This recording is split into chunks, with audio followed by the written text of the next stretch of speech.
they had changed something in the reality. They are disclosing that they are doing all this type of research on wormholes, black holes, change of time and space, officially. Yes, she's talking about CERN. And something strange happened there in November 2009. CERN's director of research, Sergio Bertolucci, made a very interesting statement. This director of CERN says that the Titanic machine may possibly create or discover previously unimagined scientific phenomenon or unknown unknowns. For instance, an extra dimension. Out of this door might come something, or we might send something through it. There would be an open door. But that even with the power of the LHC at his disposal, he would only be able to hold it open a very tiny lapse of time, 10 to 26 seconds, but during that infinitesimal amount of time, we will be able to peer into this open door, either by getting something out of it or sending something into it. Of course, adds Bertolucci, after this tiny moment, the door would again shut, bringing us back to our normal, four-dimensional world. This is Dr. Astrid Stuckelberger, a Swiss scientist who spent decades in research and worked with major institutions in Geneva, with access to a lot of internal information. In recent years, she decided to start speaking publicly about things that take a lot of courage to say out loud. In this video, you'll hear some things that may shake your worldview. I think she revealed more than she should have. Watch this. She invited me to see everybody and put me at the table of two physicists from the CERN, one in Geneva, one in Portugal, because there are many other mini CERNs, it's not just Geneva. I said, so how many dimensions officially are living in the CERN? They both said 17. Very affirmatively. CERN is a major physics research center near Geneva, on the border between Switzerland and France, where scientists study the structure of reality at the smallest scale. Its main machine is the Large Hadron Collider, a 27-kilometer underground ring where particles are accelerated close to the speed of light and collided. This is how the Higgs boson was discovered in 2012, the particle linked to why matter has mass. What most people don't know, and this is where it gets interesting. When the Large Hadron Collider was about to start in 2008, there was a concern among some physicists about the scale of the experiment. The LHC operates at energy levels never reached before in a laboratory. Some theoretical models suggested that unusual phenomena could occur at those energies, including the formation of microscopic black holes or other exotic states of matter. This uncertainty led to legal challenges. In 2008, a lawsuit was filed in a US court asking for the LHC to be stopped. The case was dismissed because the court had no jurisdiction over CERN. The decision was appealed and dismissed again. Between 2008 and 2010, similar complaints were filed in European courts. None of them stopped the experiments. The legal decisions did not assess whether the experiments were safe. They only established that the courts could not intervene. As a result, the LHC was switched on. From that point on, humanity began running experiments that recreate conditions similar to those that existed shortly after the Big Bang. And that's just a small detail. Watch this. They said about 2018 there was a bang. Actually, one of the criticisms is that they had changed something in the reality, and that they had changed time, space, and they opened other realities. And isn't it at that time that Marvel started to do a lot of movies on multi-dimensional Doctor Strange? Yes, the multiverse. Yep. Yeah, multiverse. Yes, I know, this kind of information is hard to process. It doesn't fit into how we normally understand reality. And what makes this more disturbing is that there are a lot of real-world examples that lines up with what Dr. Astrid is describing, something that happened and that still has no clear explanation. I'm going to show you one example that might leave you speechless. I really don't understand how that happened, but maybe you know. Before I show it you, one quick clarification. You see these clips? Maybe you think I filmed this myself or that I made these animations. But I didn't. All of this comes from Storyblocks, the platform that I use to make these videos, and now I'm happy to say they're sponsoring the channel. Everything I need is in one place: 4K and HD video, templates, music, sound effects, images, and more. What I personally like is that the content feels real. It comes from real artists around the world, so it doesn't look staged or generic. It also saves me a lot of time. I don't have to jump between different websites or worry about licenses. Everything's already cleared, royalty-free and safe to use. Honestly, it's one of the best places to find really good content. You pay one set price, monthly or yearly, and that's it. You don't have to worry about paying per clip or getting hit with hidden fees later on. To get started with unlimited stock media downloads at one set price, head to storyblocks.com/be-inspired, or click the link in the description. Now, back to what I wanted to show you. In 2009, Fiona Broome was the first to notice something strange. Large groups of people were sharing the same memories, and those memories didn't match reality. Not isolated mistakes, but collective ones. She later called this the Mandela effect. I'm sure you already heard of it. The timing is interesting because it's exactly the same period when the Large Hadron Collider was being switched on and tested. The first beam circulated in 2008, and the first major collisions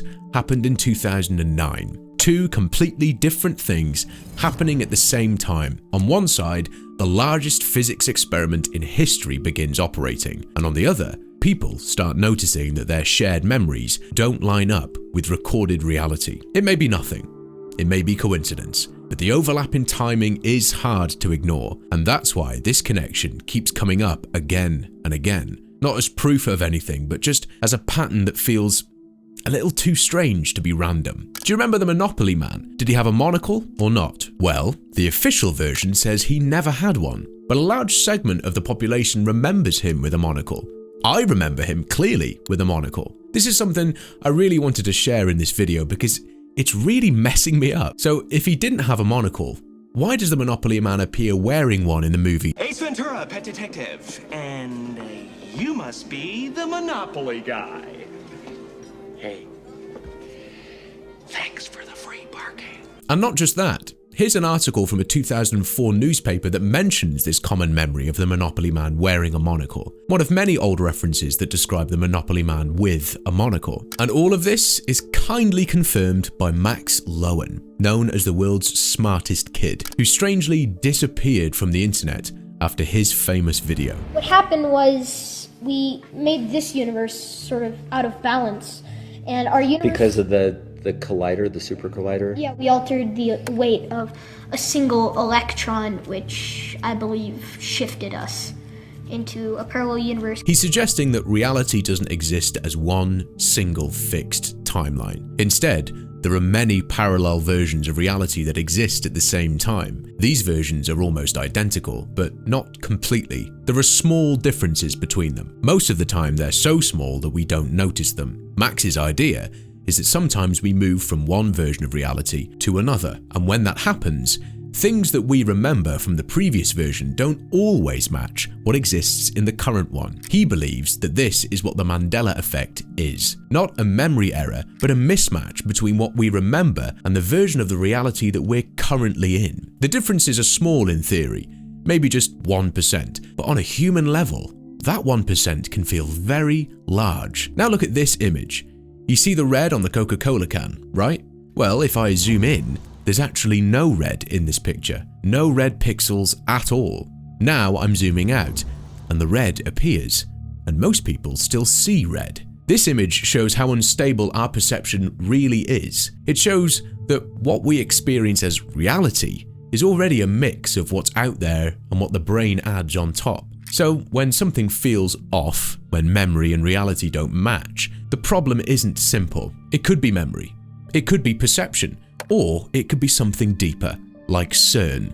These institutions publish their agendas, their brochures, their official research topics. They talk about space and time, black holes, wormholes, quantum physics, entanglement. That becomes the accepted narrative, but as a regular person, you have no real way to verify any of this. You can't check a black hole. You can't observe a wormhole, and you can't see subatomic particles. You don't have access to those places. You don't have the tools, and you don't have the raw data. So what ends up happening is that they explain the invisible, and we're expected to accept the explanation, not because we can confirm it, but but because we can't. Not because it's necessarily wrong, but because it's structurally impossible for most people to verify. That creates a gap between what is happening and what can be independently checked, and that gap is where trust replaces verification. Now they want to do a collidron loop. Yep. It is 27 kilometers, and now they want to do 91 kilometers. They say it's not enough. We have to just get the collision between the subatomic particles. Okay, we can imagine that it's correct, that it's possible, but how can we verify anything? It's very puzzling. So the question naturally becomes, why there? Why was CERN built near Geneva? Officially, the answer is simple.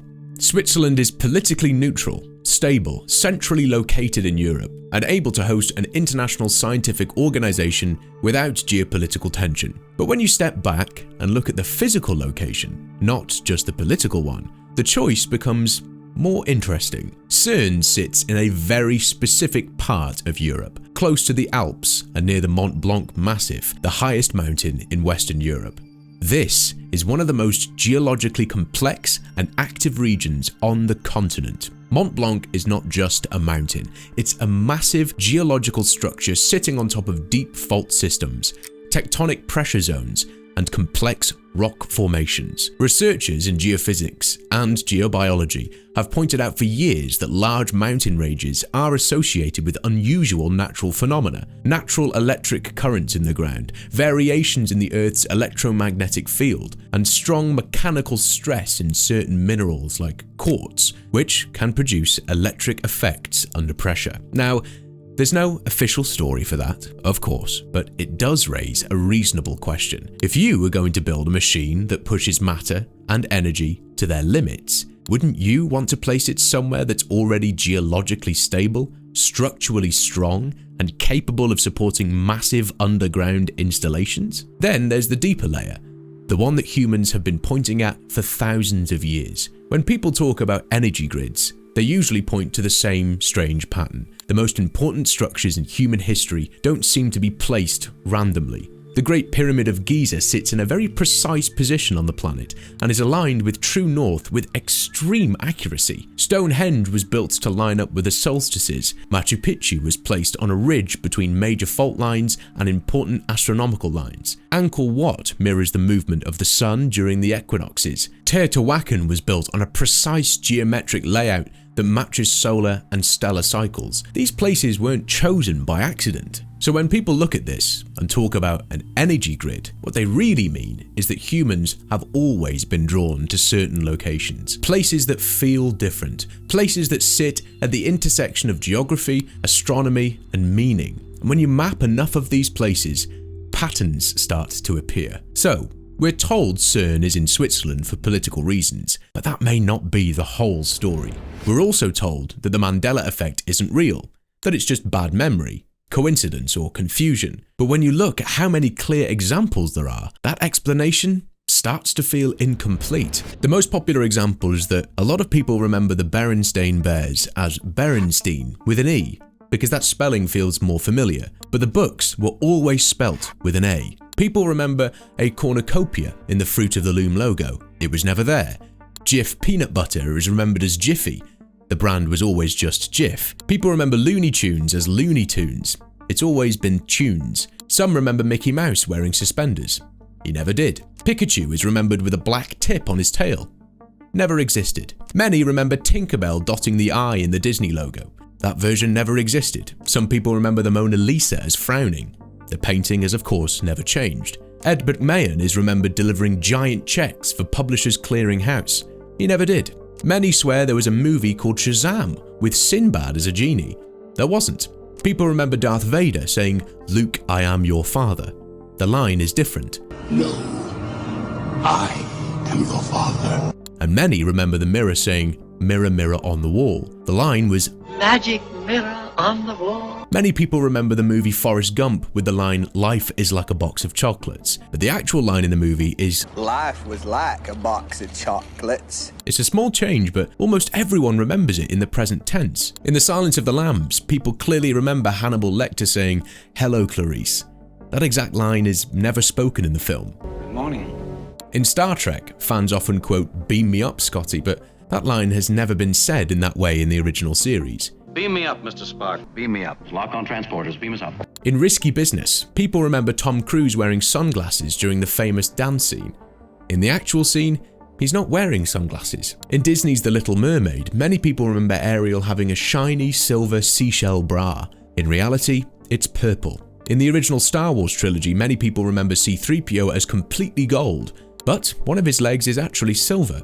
In the movie Apollo 13, people remember the line, "Houston, we have a problem." The actual line is, "Houston, we have a problem." In Dirty Harry, the famous line is remembered as, "Do you feel lucky, punk?" But the actual dialogue is different. "Do I feel lucky? Well, do you, punk?" In children's books, many people remember Curious George having a tail. He never had one. In The Wizard of Oz, many people remember the Wicked Witch saying, "Fly, my pretties, fly." She actually says something slightly different. Now fly! Fly! In the Flintstones, many people remember the name as the Flintstones without the second T. The real name has always been the Flintstones. In The Lion King, people remember Simba saying, "Remember who you are," in a different scene and context than it actually happens.